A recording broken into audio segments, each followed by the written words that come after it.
na Mikay. Ayan, tapos eto, bali eto na yung output niya. Meron ditong 13 volts. Ito AC, naka AC yun. Ay, natanggal.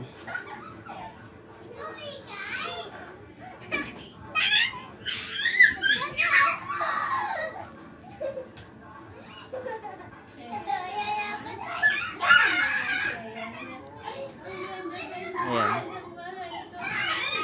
Ayan, so 13.5. Pwede na siyang gawing car battery charger ng pangsasakyan, pang motor. Pwede yan. Pwede siya. Ngayon, kung meron kayo nito at 6 volts lang yung lumalabas, babaguhin nyo yun dito.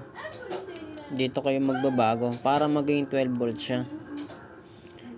Ngayon, para magkaroon kayo ng DC, gagamit kayo nito. Ito naka-bridge type na to. Full wave to. Huwag kayong gagamit ng Huwag kayong gagamit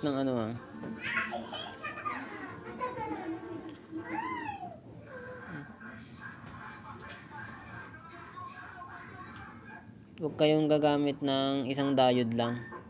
Isang piraso kasi half wave lang yun. Ito full wave na to. Kahit yung pira-piraso na apat na piraso tapos i-bridge nyo, pwede yun. Bali ito kasi 50 ampere, 1000 yan. Itong 10 na nakalagay, yung 10 1000 yan. 1000 volts yan. Itong 50 ampere. Ngayon ang gagawin nyo, kahit 50 volts lang kung merong 50 volts. Yun lang ang gagamitin ninyo. Ayan, so testing natin.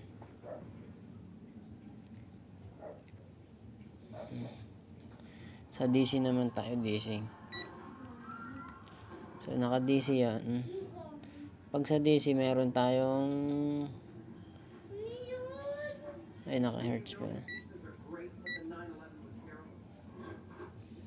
Ayan, DC. Ayan 15 nga yan 15 siya. Kaya good na good siya pang battery charger, car battery charger.